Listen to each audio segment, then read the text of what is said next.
Real well through his talk. Will you now help me welcome Ernie in from Oshawa, please?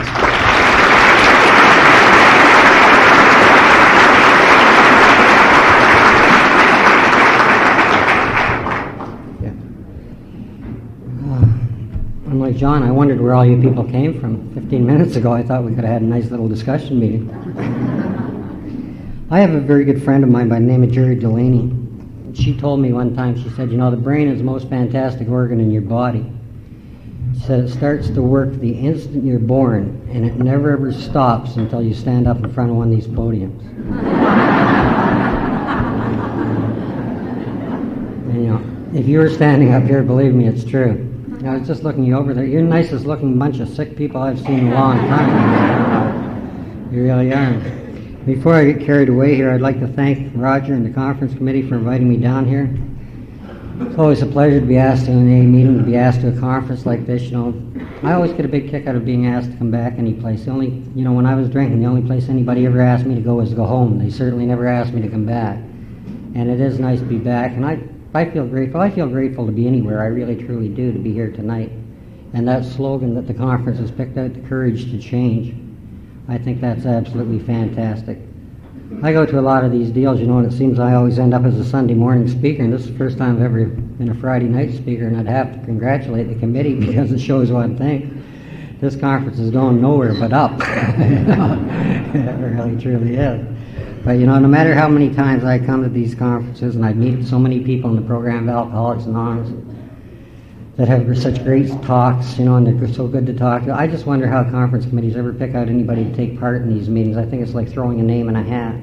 It always reminds me of a story I tell quite a bit, but it seems to fit in. This is a story about a traveling salesman that I heard about. He traveled in North Country here in Ontario. And one winter he was up there and it was really cold and he's way up north, and all of a sudden he looked down and he looked at his gas gauge and he was almost out of gas. And he pulled in this little town. He thought, I'd better get some gas, and the gas station had just closed, and they said, we don't open again for 12 hours. So he said, do you know where I can get a room? And they said, well, there's a hotel across the street. So he went across the hotel and he said, could I rent a room? And they said, we're sorry, we just rented the last room. So he told the desk clerk of his predicament and said, what am I going to do? And the desk clerk said, well, I just rented the last room, he said, to a young woman, you know. He said, and there's a bed in there, but there's also a couch. He said, maybe if we go up and explain your predicament, she might let you sleep in the couch. So they both went up and they knocked on the door, and the young woman answered the door, and the desk clerk explained the predicament he was in, and he said, I was just thinking, you know, you're both strangers here and you don't know him and he really doesn't know you, so what harm would it do if you slept on the couch? And she looked at them and she said, well, I guess you're right, I really don't know him and he really doesn't know me, and we don't know anybody around here, so I guess there'll be no gossip. So he went in and he lay down on the couch, and he was about 6'2", and the couch was about 5'2". And he looked awful uncomfortable, and after about 15 minutes, this girl sat up in bed, and she said, you know, I was just thinking. She said, I really don't know anybody around here, and you don't really know anybody around here, and nobody knows us. And you look awful uncomfortable, so how would you like to share the bed? And he thought that was fantastic, so he immediately jumped into the bed, and, you know, he was laying there, and all about 15 minutes past the game. And she tapped him on the shoulder again. He rolled over and she said, I was just thinking again. She said, you know, I really don't know you, and you really don't know me, and we really don't know anybody around here. How would you like to have a party? And he immediately sat up and he looked at her and he said, well, lady, he said, I don't know you, and you don't know me, and we don't know anybody around here. Who the hell are we going to invite?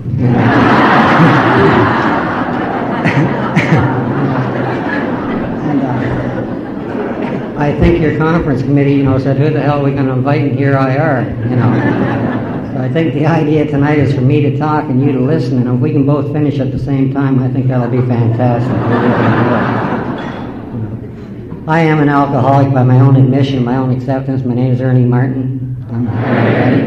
I'm a member of the Fort Whitby group, and through the grace of God and the program of Alcoholics Anonymous and a lot of help from a lot of people like you, I haven't found it necessary to take a drink of alcohol or mood-changing drugs since September the 11th, 1970, one day at a time. Now, I know that date doesn't impress you people, but I have to tell you, every time I say it, it impresses the hell out of me. It really, truly does. Because I thought I was one of those type of people that I didn't think I was capable of staying sober for 18 days, let alone close to 18 years. I thought I was one of that 25% that they talked about in the big book that was incapable of being honest with themselves, one of the losers that you hear about so often. And I've discovered around this program for the last 30 years, there are no losers in this program. At least I've never met one. Sometimes it takes people a little bit longer, but as long as you're trying, you're never ever a loser. I'd love to stand up here tonight and tell you from the first time I ever walked into the program of Alcoholics Anonymous, I've never found it necessary to take a drink. And everything's been wonderful ever since. And if I ever told you that, that'd be the biggest lie I ever told you. Because I'm not about to lie to you here tonight. It took me 13 years of kicking this program around because I didn't want to be an alcoholic.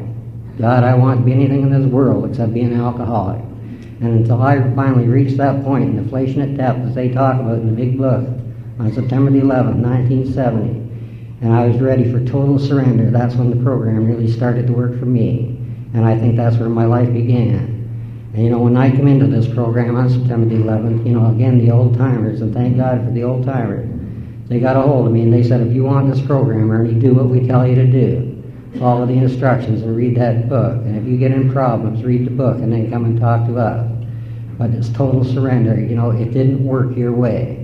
If it worked my way, I'd still be out there. And when I finally get into this program and that surrender, and I started to live from there, I thought, my God, there's just hope for me. And I finally learned to listen a bit. You see, for years and years, I compared with people, and every time I compared with them, I just couldn't seem to get anything. And finally, when they talked about that identification of listening to the feelings and listening to the emotions of somebody else, I finally realized I was no longer alone. And people started to care, and people started to help me, whether I wanted to help or not. And, it was just more or less following them along the way. And they said, get into that book. And I believe in the big book of Alcoholics Anonymous.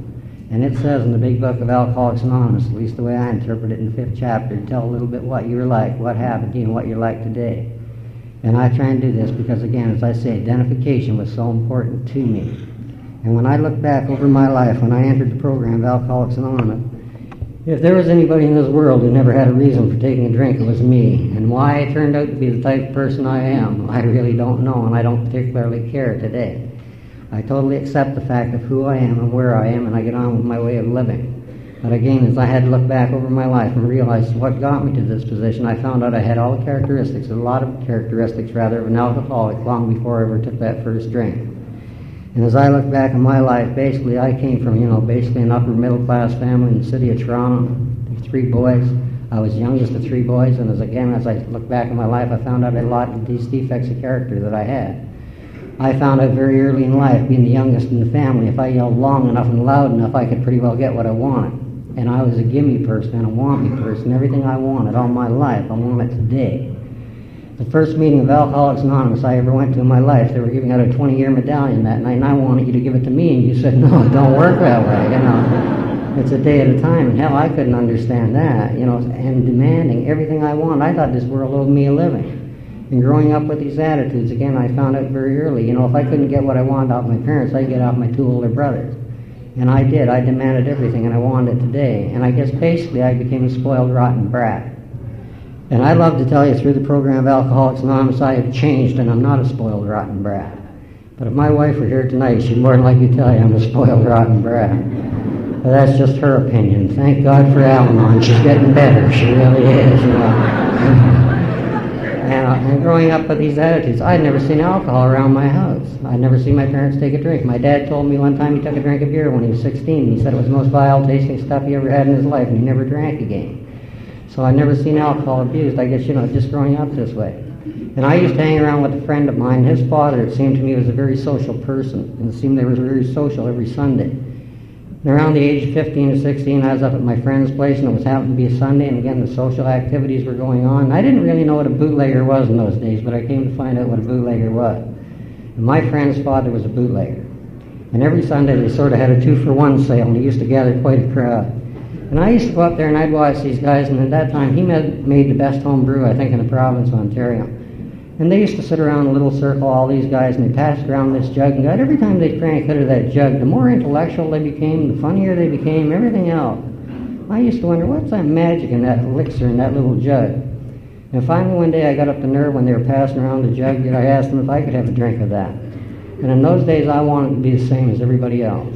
And when you passed around the jug in those days, you sort of hooked your finger through it, you put it up on your shoulder, you tilted it up, you took a jug, a swig of it, you put it down the ground, you burped, and you said, God, that's good. And I did it exactly the same way with one difference. When I burped, I puked. And that was the only difference. And I always remember they laughed at me that day, and God, I didn't like to be laughed at.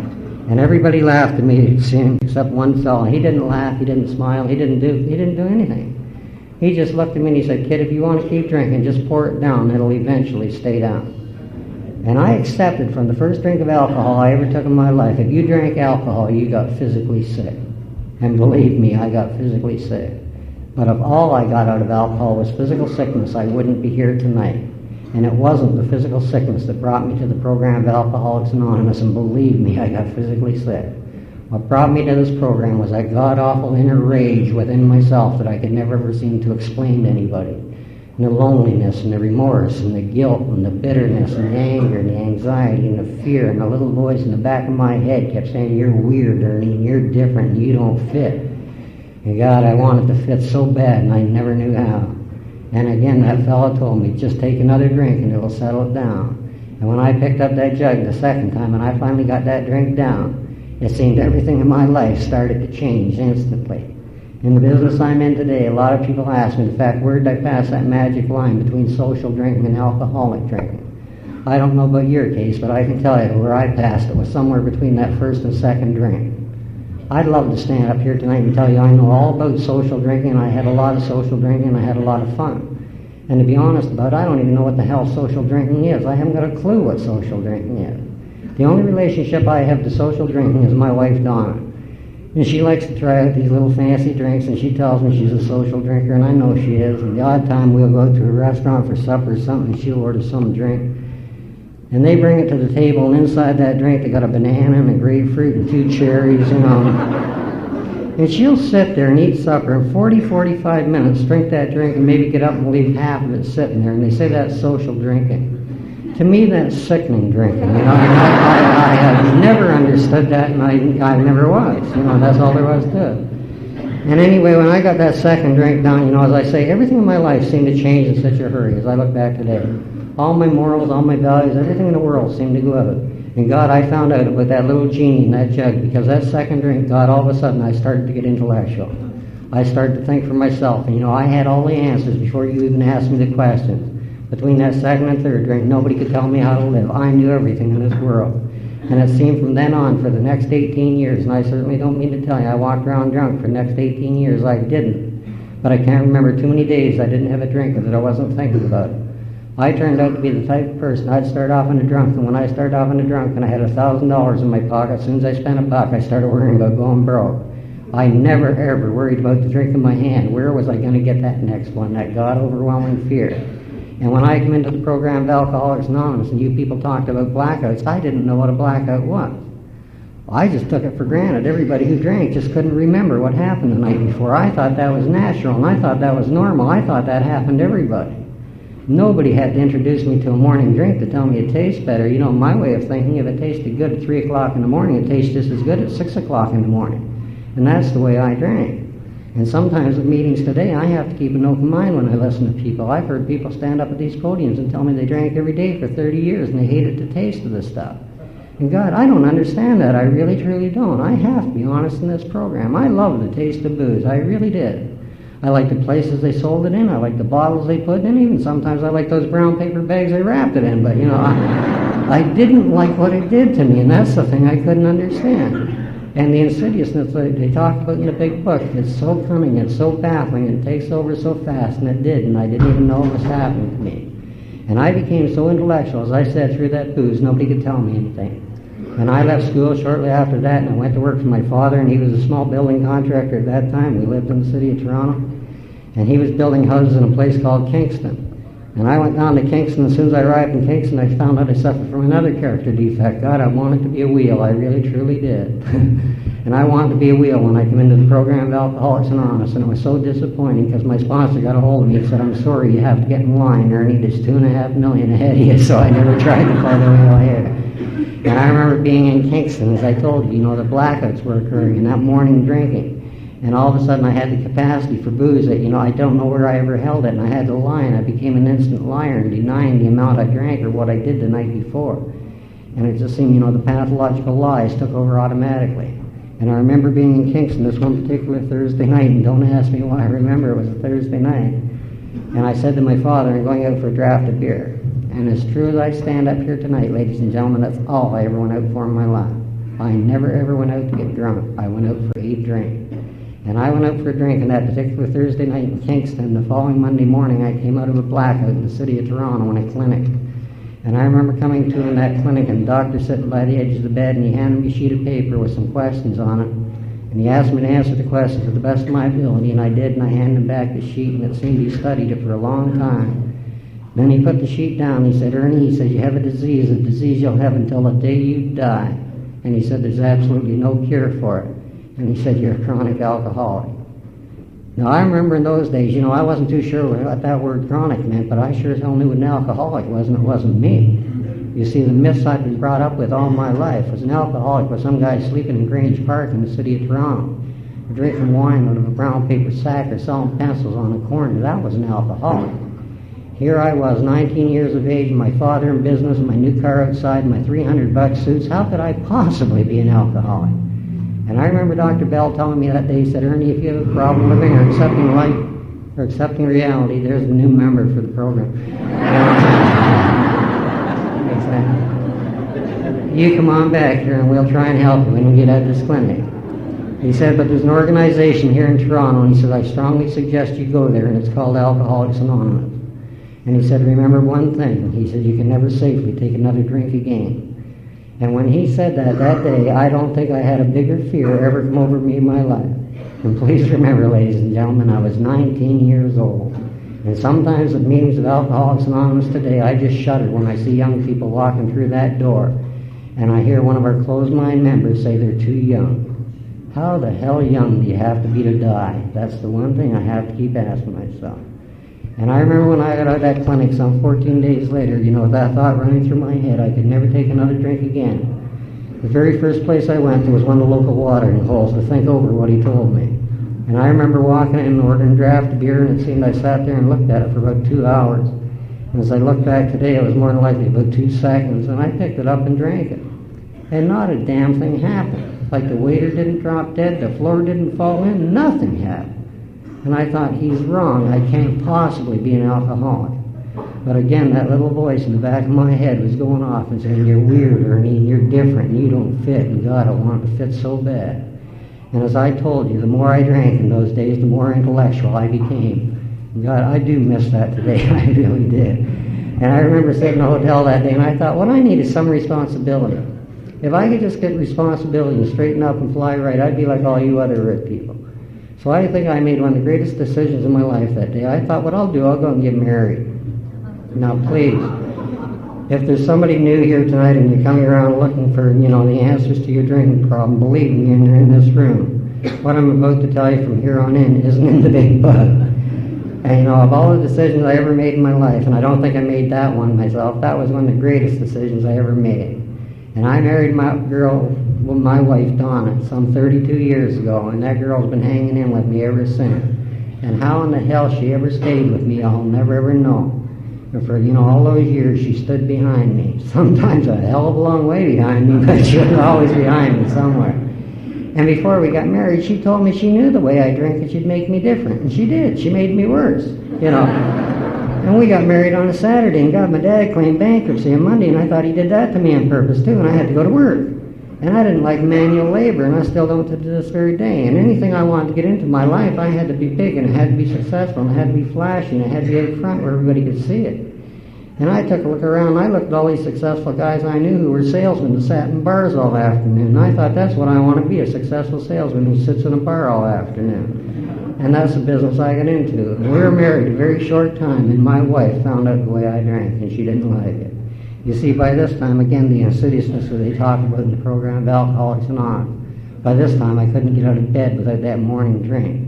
And I graduated to the fact of drinking old sailor wine, and I found out that was easy stuff to get you going in the morning. And it was just getting worse and worse and worse.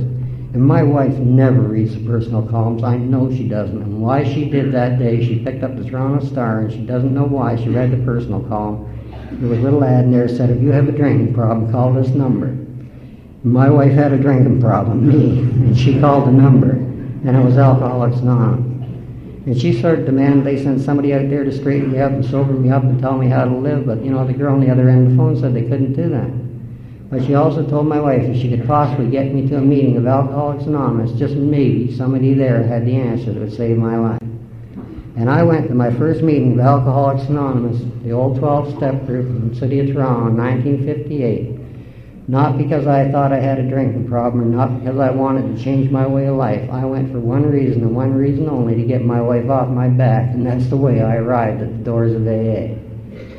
And God, I hope there's somebody new here tonight, or somebody coming around for the first or second time. My friend, I don't care how the hell you got here. It doesn't matter if your wife dragged you through the door, if the police brought you here, if you were sentenced here. It doesn't matter. The main thing is you're here, and that's all that counts. And as I told you earlier, I walked into that meeting that night, and it was a 20-year medallion. And they had imported a speaker all the way from the city of Oshawa that night, a guy by the name of Davy Thompson. Now, I know a lot of you people don't know Davy, but God, I'll tell you, he was my lifesaver. And Davy had an impediment in his speech, and he used to stutter, and God, he got me laughing, and I hadn't laughed in a long, long time. And I walked into that meeting, the old Kingston Road, and the average age around Alcoholics Anonymous at that time was a real old, over the hill, about 40. And I thought, my God, when you're that old, you should quit drinking. I never realized till today, you're just a chicken at 40, and the thing started. And I remember a woman at the door, and she asked me if I was there with my father, and I said yes, I wasn't telling her any different. And they patted me on the head and told me wasn't it terrific I was there at my age and I didn't have to walk through the dump and come back next week. I don't remember anybody telling me not to drink. They just said come back next week. And I'd go over to the hotel and have a few drinks to think over what you people told me. And, my wife, God, she wasn't too swift in those days. It took her about 30 seconds to smarten up. She didn't know what AA was about, but she finally figured out you didn't go there sober and come home drunk. She knew it didn't work that way. And after going around those meetings for 3 or 4 weeks, she forced me into taking her to a meeting to see what you people were doing to me. And she took her to the old Cheerio group in the city of Toronto at that time. It was right downtown in the slums of Toronto, which is now the elite of Toronto. And I walked in that old Cheerio group that night, and I'd heard a speaker like nothing I'd ever heard in my life before and nothing I've ever heard since. And God, I'd love to meet the man today to apologize to him. Not for anything I said, just for what I thought. And I wouldn't know him if he was sitting in the front row of this meeting. But he stood up at the meeting that night and he started to talk. And he started to talk about an early age when he drank beer. And he drank beer and he switched from beer on to hard stuff and hard stuff on to substitutes. He talked about losing licenses in jails and hospitals and mental institutions and nervous breakdowns and broken homes and bankruptcies and everything else. And he ended up the whole thing by saying, I'm an alcoholic. And I remember sitting in that meeting that night, and I turned around to Donna, and I said, my God, Donna, I have never done anything like that in my life. I couldn't possibly be an alcoholic. My wife says today she'd take back anything she ever said in her life. She'd take back what she said that night. Because she said, no, I guess you're not. And God, that gave me the freedom to go. It really, truly did.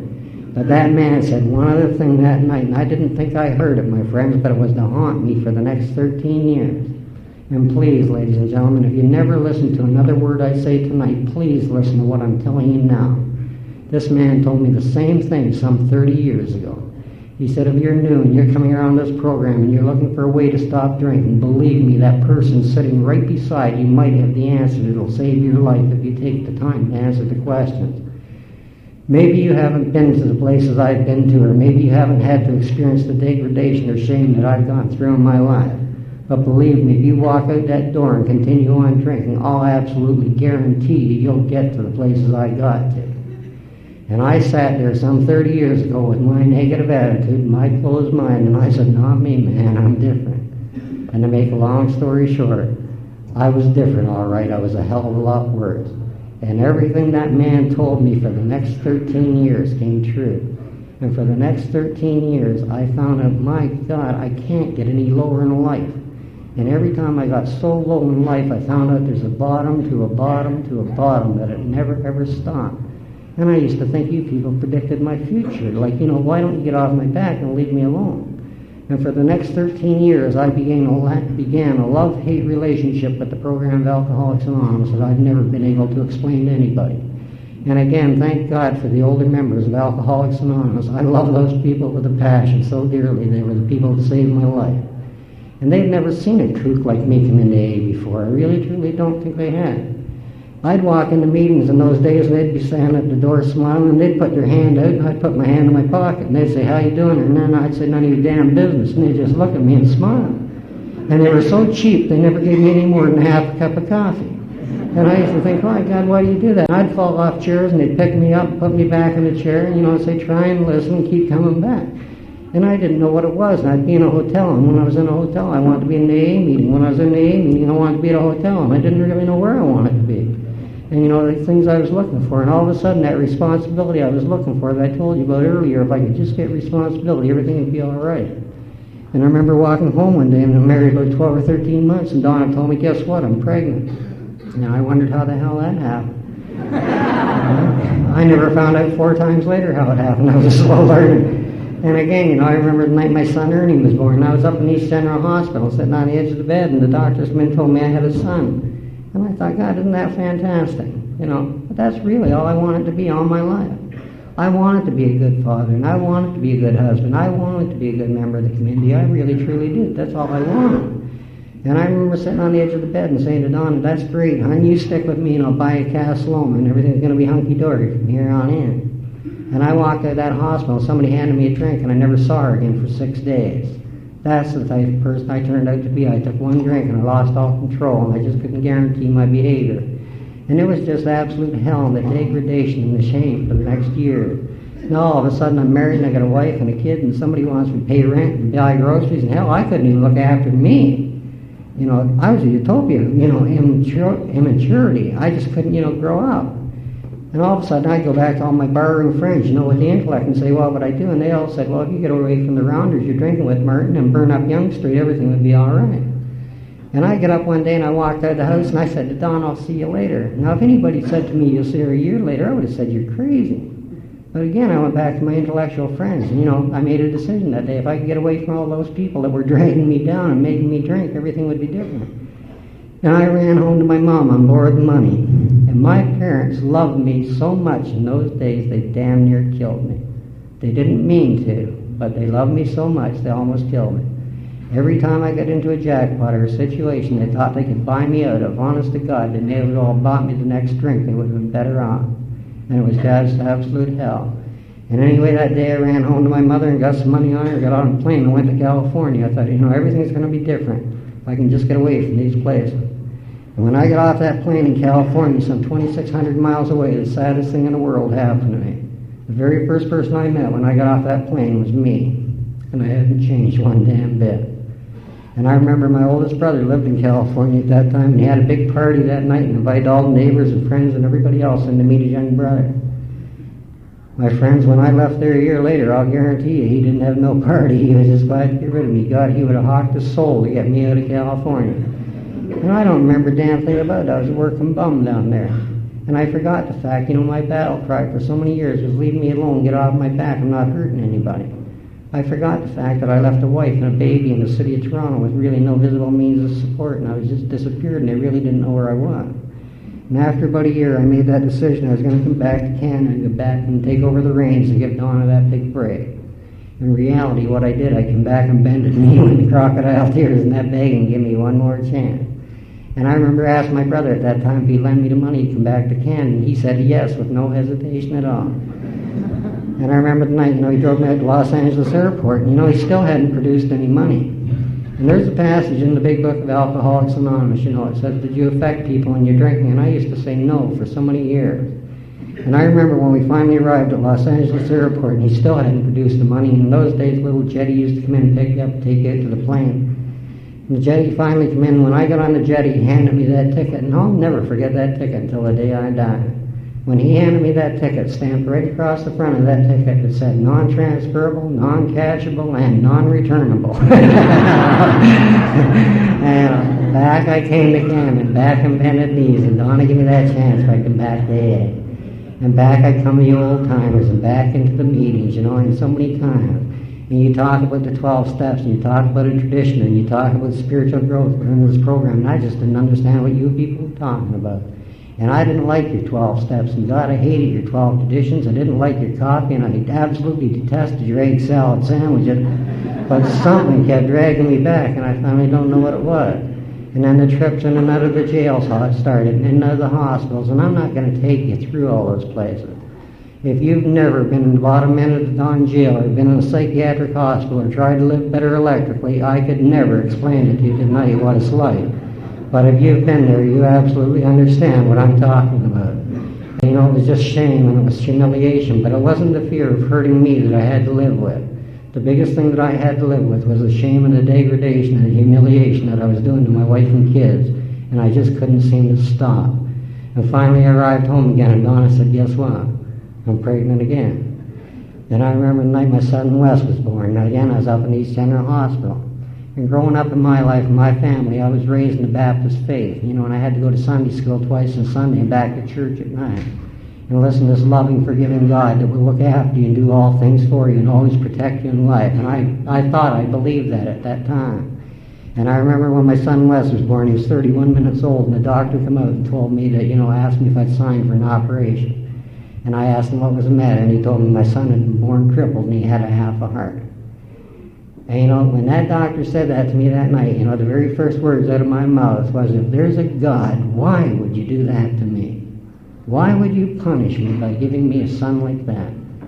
Never giving any thought to my wife, my other son, or anybody else, just why would you do that to me? And I made a decision that night in that hospital. I said, God, if that's the way you want to be, you go your way and I'll go mine. I sure as hell don't want anything to do with a God like you.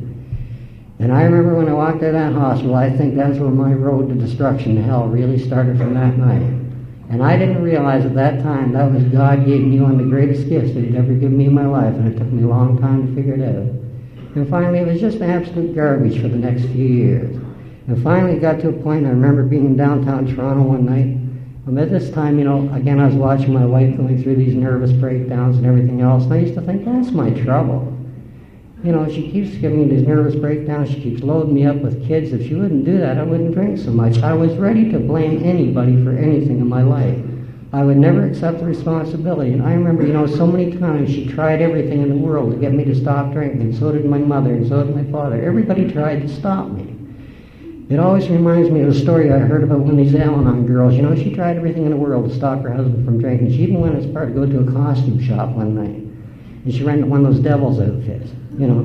And she waited for him to come home that night, and she's in devil's outfit, and here he comes, you know, about 1:30 in the morning, staggering up the driveway. And she jumped out behind the hedge, you know, and she said, boo.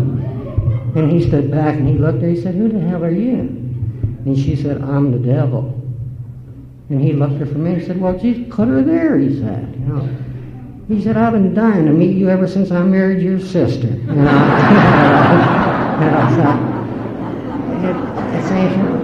no matter what anybody did, it just didn't stop. And finally, I was sitting in this bar that night, and I remember thinking, I don't fit in with AA, I don't fit in with the rich people, I just don't fit in anywhere. And I thought the easiest thing for me to do is just get the hell out of this world, and I'll save a lot of pain. And I remember when I thought that, again, that little voice in the back of my head was saying, do it, Ernie, and this time you'll be all right. And I remember I lived in North Toronto at that time, and I was coming up Avenue Road, and finally I got up the nerve, and I guess I ran my car into a telephone pole. And what I tell you from here on is hearsay and things my wife and doctors told me. And I guess I hit that pole, and they took me to Toronto General Hospital that night, and when I went in Toronto General Hospital that night, there was a brand new intern on duty. It was his very first night in the hospital. And lucky old him, I was the very first patient he got. And they thought I was dead in arrival, and he didn't want to sign a death certificate. Anyway, to make a long story short, there was a man there that had a massive heart attack, and they had one of the better heart specialists there, Dr. Patterson, in the next emergency room. Patterson came in, he cut a hole in my chest, and he got my heart going. They'd sent a police car up to get my wife. My wife told me afterwards, when the doctor came out of that operating room, he said, you know, Mrs. Martin, he said, we've done everything humanly possible for your husband. He said, if he lives, it's up to a power greater than himself, and he has to have the desire. And where that doctor ever got those words, I'll never ever know. And I remember before I hit that telephone pole, God, I had a consuming hatred for everything in this world that I could never ever explain. And it took me a long time until I came into this program to find out I had to hate everything. You see, I hated me so bad. That's the eyes I had to look at with the world, and that was the hatred that was coming. And I remember when I woke up in that hospital some 7 or 8 days later, I thought I had a hatred before, but now I had a burning, consuming hatred that I couldn't explain. I thought, my God, you can't even get out of this stinking world when you want. There's no heaven, there's no hell, there's nothing. And I thought the only thing I've created out of this whole thing is a Frankenstein monster, and that's the way I'm going to have to walk through the rest of my life. I had broken one shoulder, and I had a broken leg, and I lost one lung, and I had a bruised heart, and I had 600 and some odd stitches in my face and head. And I thought, my God, it's going to be terrible. And my sponsor told me when I came into this program, he said, Ernie, if you look back on everything in life, something good comes out of everything. And again, thank God for plastic surgery. I know I'm no roaring hell to look at today, but thank God for plastic surgery. I look better today than I did some 20 years ago. And the odd time when I'm in a meeting, something like this, I'll get a woman come up after the meeting or something and give me a kiss on the cheek. And I'd love to tell her, honey, you're not kissing my cheek, you're kissing my belly, but you just don't say things like that. Isn't that true?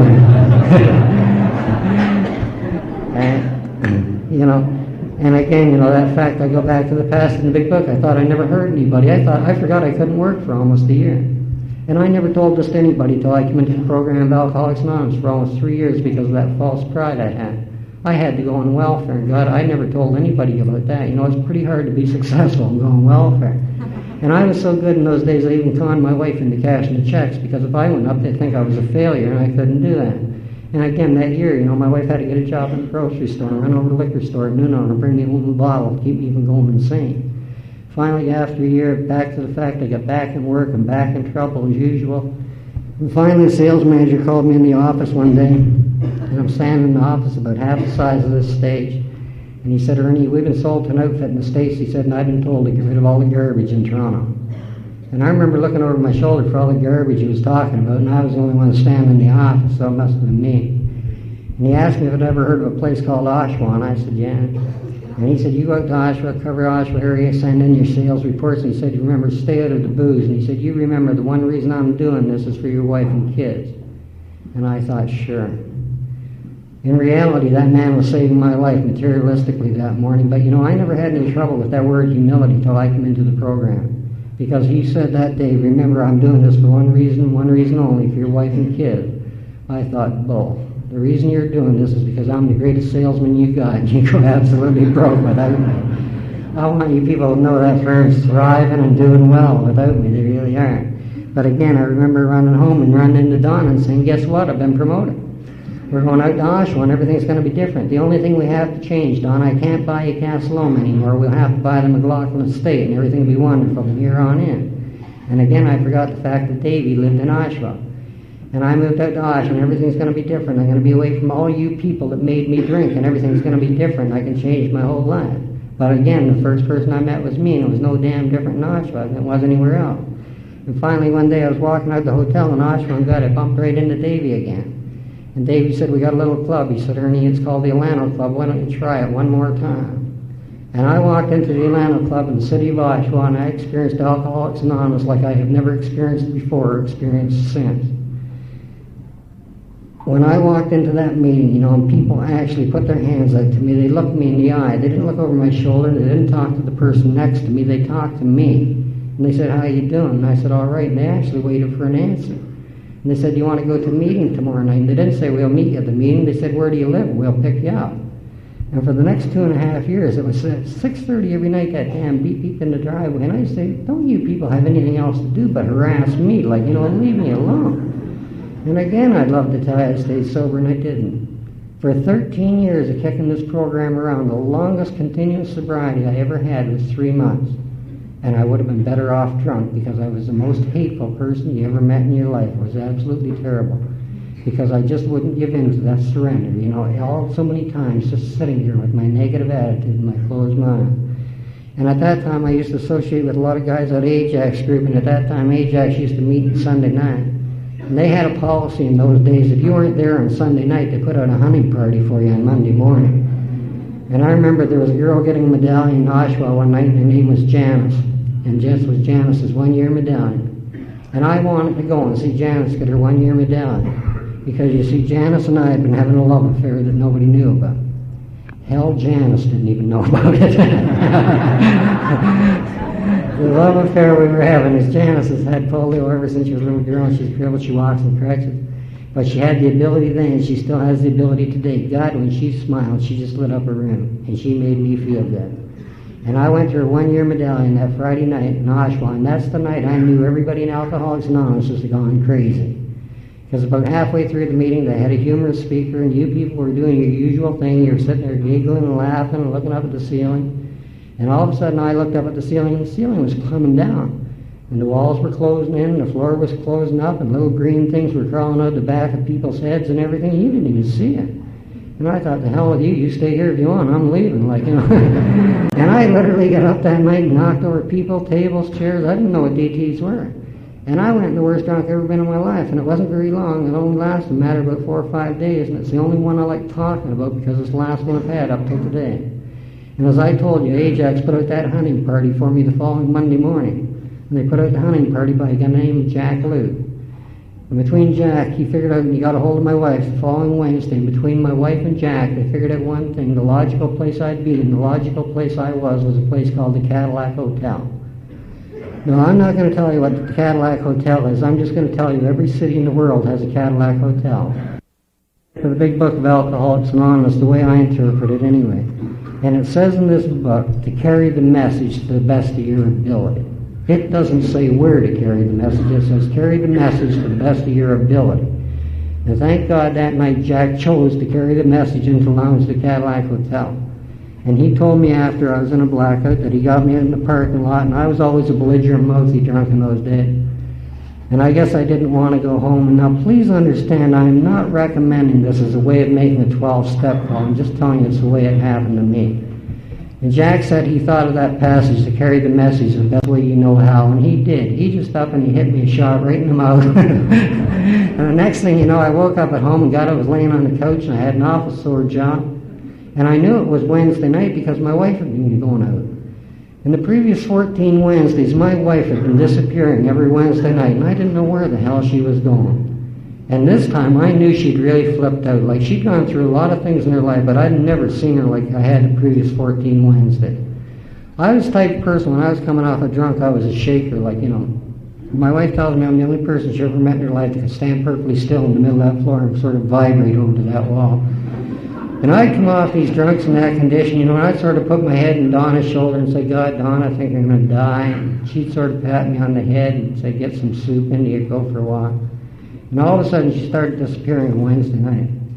And I'd get up and go to put my head in her shoulder, and she'd move, and I'd damn near fall on the floor. And I'd say, gee, I think I'm going to die, Donna. And she'd say, good, when, I thought I hated AA. I come to find out about Al-Anon, And I hated Al-Anon with a passion. And I am the firmest believer in this world today, ladies and gentlemen, that alcoholism is a family illness and alcoholism is a family recovery. We wouldn't have the things we've got today in this world without those two programs. And nothing makes me madder today than when I hear somebody knocking Al-Anon. And it usually makes me mad, but it also makes me sad. Because the person I hear knocking Al-Anon is the person that needs it so desperately, and God, they just won't give in to go. And that's really, truly sad.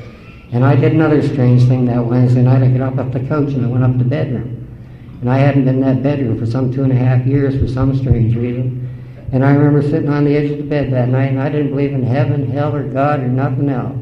And I remember sitting there, and for the first time in my life, I said, I'm beat. And I didn't know who I was talking to. And when those words come out of my mouth, it just seemed all of a sudden I fell back in the bed. And I never woke up again till 6 o'clock in the morning, and I hadn't done that for years and years and years. The longest I could have ever slept was an hour and a half. And finally, somewhere through the night, Jack had got a hold of some booze because he knew what I was like. And he was there again at 6 o'clock in the morning. He got some booze into me, and he talked me into going to a doctor. Because in those days, I had a bad habit of not eating. And a lot of people thought I had malnutrition. I thought there was absolutely nothing wrong with me. I know I'm not a big person today. I weighed myself yesterday, and I think I weigh 178 pounds. And when I came into the program, I weighed a strap of 97 pounds, and I thought I was in fighting shape. There was absolutely nothing wrong with me. Anyway, he insisted on taking me to this doctor in Oshawa, and his name is J.P. Marousis. He's not a psychiatrist or psychologist. I just think he's one of the caringest individuals I ever met in my life. A doctor who had never met me before in his life, and he took me into his office that day. And he started to talk to me, and I don't know whether I was ready or not, but he got things out of me nobody had ever got out of me in my life before. And after talking to me for a long time, he said, Ernie, I want you to do something for me. And I said, what's that? And he said, smile. And I was 33 years of age, and I didn't even know how to smile. And he had me stand up in front of a mirror and push my fingers into my cheeks trying to make a smile. And he told me a story that day that I've never ever failed to tell any time I've ever shared. Maybe it doesn't mean much to you people, but it means total sobriety to me. Larissa said, Ernie, you know my favorite flower? He said, I love fresh flowers. He said, but my favorite flower in the world, he said, is a peony rose. He said, when peony roses are in bloom in my house, he said, I wake up about 6 o'clock in the morning. He said, it's absolutely quiet. He said, and I go downstairs and I pick a peony rose off that bush. And he said, and I sniff the fragrance of it. And he said, maybe for that moment and a half, he said, I've got sublime happiness. Then he said, I got to come back in the house, and the dog barks, and the kids wake up, and the wife starts talking to me. I got to get dressed and come in this office and listen to crazy people like you for the rest of the day. He said, did you ever stop to think, though, if I get a moment and a half happiness out of something, what makes you think you're entitled to any more? But he said, the biggest kicker of all, he said, did you ever stop to think, if you put a moment and a half effort into something, what do you think you're going to get out of it? In my opinion, ladies and gentlemen, I have never, ever seen the program of Alcoholics Anonymous fail. I've seen a lot of people fail at it. I know I was one of them because I put absolutely no effort into it. And Larissa told me that day, he said, Ernie, go back to Alcoholics Anonymous. He said, because where else is there left for you to go? And as I look back over my life that day, it just seemed it was a flash. I had been in something like 8 or 9 drying out clinics, treatment centers, psychiatric hospitals, whatever you want to call them. I tried psychiatry and psychology and every religion known to God and mankind, Addiction Research Foundation, anti-abuse, and everything else, and nothing would stop me from drinking.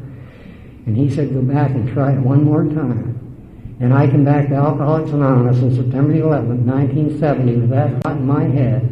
If you people will just tell me how to get sober, I'll do anything you tell me to do if I can just get sober today. And maybe I'll die tonight. And again, I walked into the old-timers, and again into Davey, my sponsor. And I remember my sponsor gave me the best piece of advice anybody had ever given me in my life.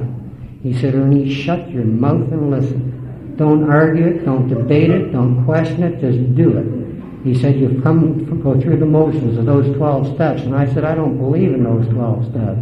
He said, shut up and go through the motions, and you will come to believe it. He said, you go to meetings upon meetings upon meetings, and when you get so sick and fed up of going to meetings, you get up and go to one more. And he said, if you get into problems and you can't solve them, you come and talk to me, but don't talk to me till you've read the book.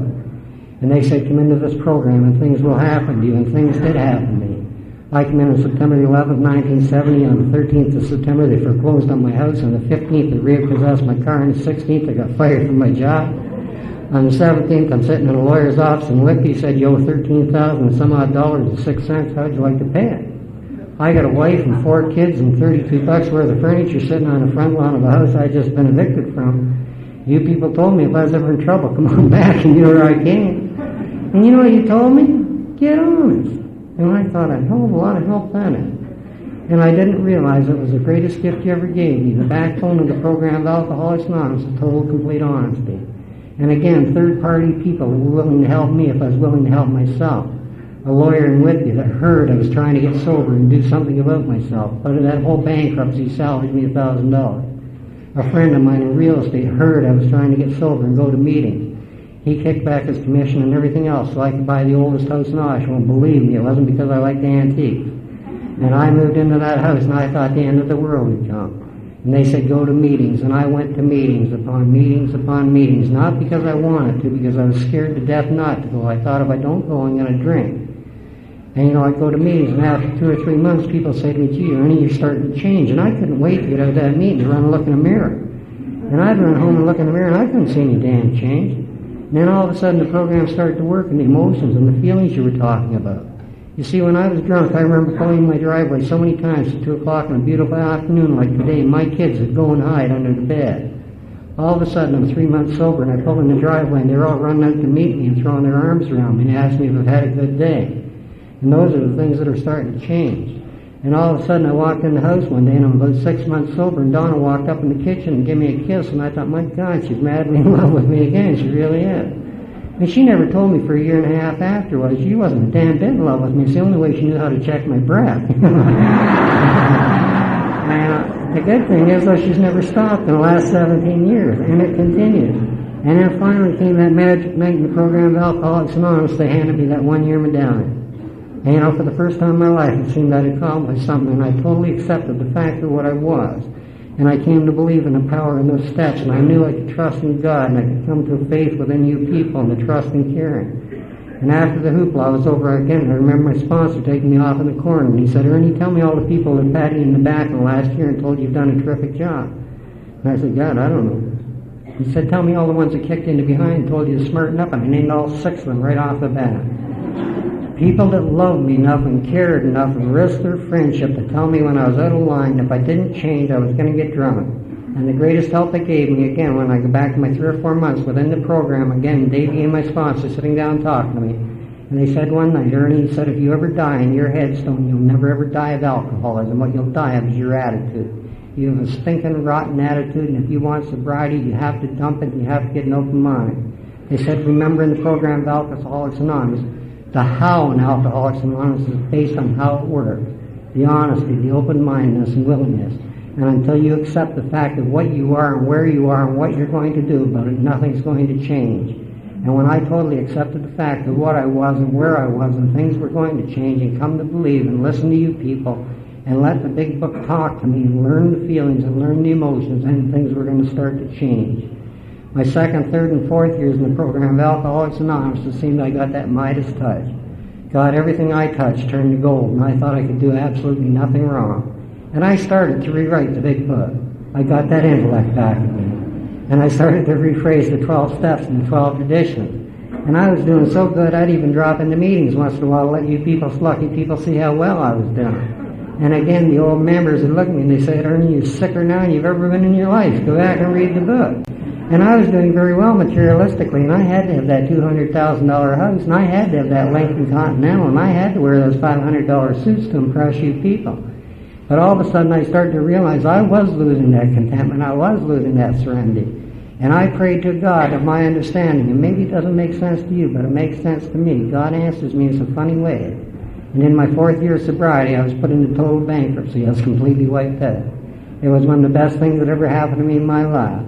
You see, what I can wear in the bank, or count in the bank, or wear on my back, or drive down the road, they're nice to have. But that's not the contentment and serenity. It has to come from within me. And back again, I come to Alcoholics Anonymous, and back with that humbleness, and I change within myself. And the hardest thing I had to accept when I came into this program of AA was living a day at a time. And that little guy I told you I talked about, my son Wes, he'd been through something like 21 heart operations in his life. And that little guy, we reversed the roles when I came into this program. He became the father, and I became the son. And so many times we'd sit in that front veranda, and Wes was about 8 or 9 then, and he used to say, Dad, he says, sometimes the pain gets so bad, I just don't think I can stand it. He said, and then I think about something good or something that's happened. He said, and all of a sudden I realize it's tomorrow.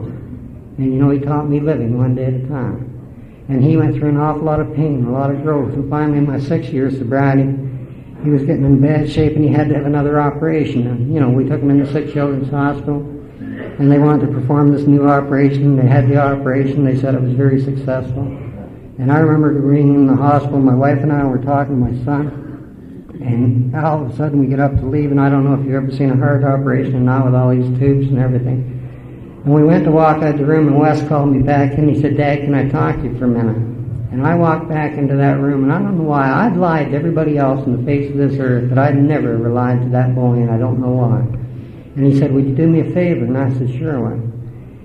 I said, what can I do? And he said, Dad, don't let him do this to me anymore. He said, it hurts too much. And I said, Wes, I promise I'll never do it to you again.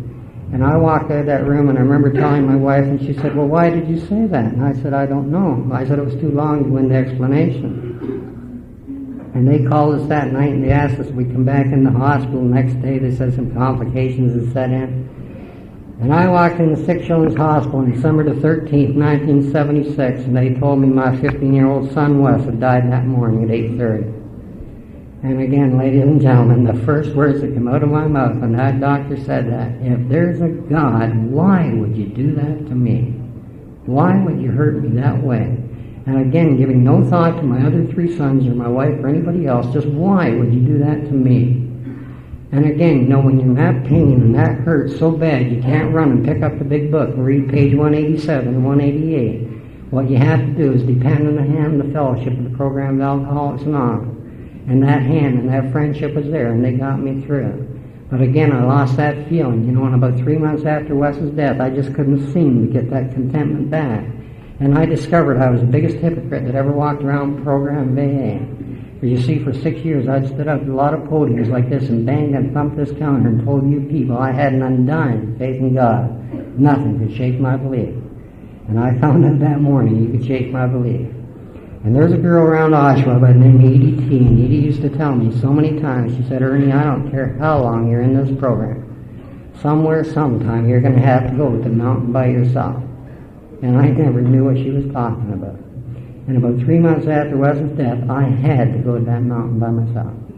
And I came to believe in a God and a spiritual understanding of what I believe in today. That's a loving, caring, forgiving God. And I don't tell this story to be sad. I think it's a happy story. You see, for 6 years, every day, I prayed to God, please don't let my son hurt anymore. My friends, my son don't hurt anymore. He's not crippled, and he's free, and he's just gone home, and he can do what he wants to do. And I remember so many times when Wes was a youngster, he was reminding me so much of me, he just wanted to be like everybody else. And I remember one time he wanted to ride a two-wheel bike, and he said, buy me a two-wheel bike. And I said, what are you going to do with it? He said, you can't ride. He said, if I learn to ride on this two-wheel bike, you buy me a two-wheel bike? And I said, sure. And I watched that little guy for about 5 weeks get on that bike and fall off and get on and fall off. And finally one Saturday morning, I'm sitting looking out the back kitchen window. And he got on the bike and he fell off. And when he fell off, he hit his chin, he cut it open, the blood was running down his chin. And I went out and picked him up and I said, Wes, give it up. You're never going to ride that bike. And he sat in that ground, he looked up at me and he said, let me try it one more time. And he got up and rode the damn bike. I don't care if you're 3 days sober, you're 3 hours sober, you're 35 years sober, maybe you got that feeling back in your gut again. The loneliness or the discontentment, or maybe you're different, or maybe you don't fit. God, if you got that feeling, please try it one more time. Maybe this time you'll ride the bike. And things continued on. And all of a sudden, you know, I'm back in the program, I'm back active again, and somebody asked me to speak at a few anniversaries, and then they asked me to speak at a few medallions. And I went from medallions to conferences. And all of a sudden I thought, my God, I finally found my niche in life. That's what I are as a conference speaker. And I was on the circuit. And on again, I remember being at those conferences. And I was at a conference one day, and all of a sudden I walked down off the podium. There's my sponsor sitting there. And I didn't even know he was there. He never said that's good, bad, or indifferent. He shoved a cassette in my hand. He said, Ernie, go in that room, play the cassette, come back and talk to me. And I went in the room and I played the cassette, and I come back out, and he said, did you recognize that person? And I said, no. One of the greatest lessons that ever happened to me in the program of Alcoholics Anonymous. My friends, I'm not at this conference this weekend to entertain you people, and I don't thump and bang this program and podium and tell you what a great guy I am. The only reason I'm here this weekend is to tell you I'm an alcoholic, and I have found a program of recovery within 12 steps and 12 principles. And with the help of you people, and a lot of people like you, I have found a content way of living. And I don't go to my way to hurt anybody, and I try and treat other people like I like to be treated myself. And I've come to the conclusion, if you don't like me, that's your problem, and I don't have to worry about it anymore. What's it like today? It's absolutely fantastic. It really, truly is. I have a love affair going with a woman that I've been married to for 32 years, and it's getting damn better every day. I got 3 sons at home that are happy and healthy, and you couldn't hurt them if you hit them with a truck. I have my oldest son who has re-entered the program of Alcoholics Anonymous again. But he's trying, he's gotten that open mind, and he's really trying to live this one day at a time. And the things are starting to change. If you're new here at this conference this weekend, if you're coming back, if you're getting involved, believe me, you're in for a glorious time. And remember, that person sitting right beside you might have the answer that will save your life. I heard a story a little while ago, and I really truly don't know where I heard it, and I'd like to end it up because I think it fits in so well. It was about a man who was walking down a quiet country road one cold night. And as he walked down this cold country road, you know, he looked down the ground. There was a snake lying on the ground. And as he looked at the snake, he knew this was a poisonous, venomous snake. And as he walked by the snake, all of a sudden he heard this voice say, please, mister, pick me up and help me. And he looked back, and it was a snake talking to him. And the snake said, please, mister, I'm freezing. If you pick me up and get me warm, I'll live and I'll be all right. And all of a sudden the man looked down. He said, oh, I can't do that. He said, because you're a poisonous, venomous reptile, and if I pick you up, you'll bite me.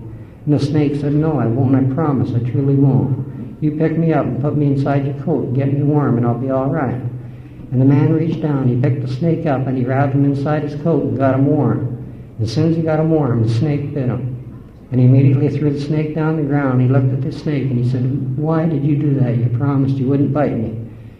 The snake looked up at him with a sneer and he said, "You knew what I was when you picked me up." If you have that feeling of discontentment, please remember you knew what it was when I picked it up. You don't have to go out there and pick it up anymore. If you've met me or you've met people here, those people sitting beside you, for God's sake, reach out and take the hand. They might be able to save your life and get you through that and give you a living of contentment. But the greatest thing of all that you gave me when I walked into this program September the 11th, 1970, and you reached out your hand, and when you took your hand in mine, you said, "Ernie, we love you."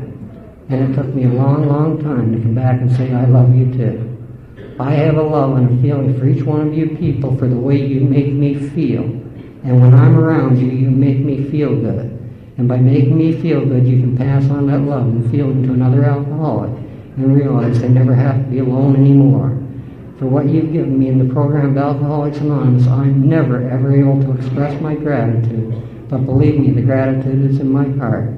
But when I walked in these doors on September the 11th, 1970, when you took my hand and you said, "Ernie, you walk with us in the fellowship, and we'll give you 12 steps and 12 principles to live by. And if you have the courage to change and live by these 12 steps and 12 principles, we'll give you a life that's second to none." And for giving me that life that's second to none, my 3 sons thank you, my wife thanks you, from the bottom of my heart I thank you. God bless.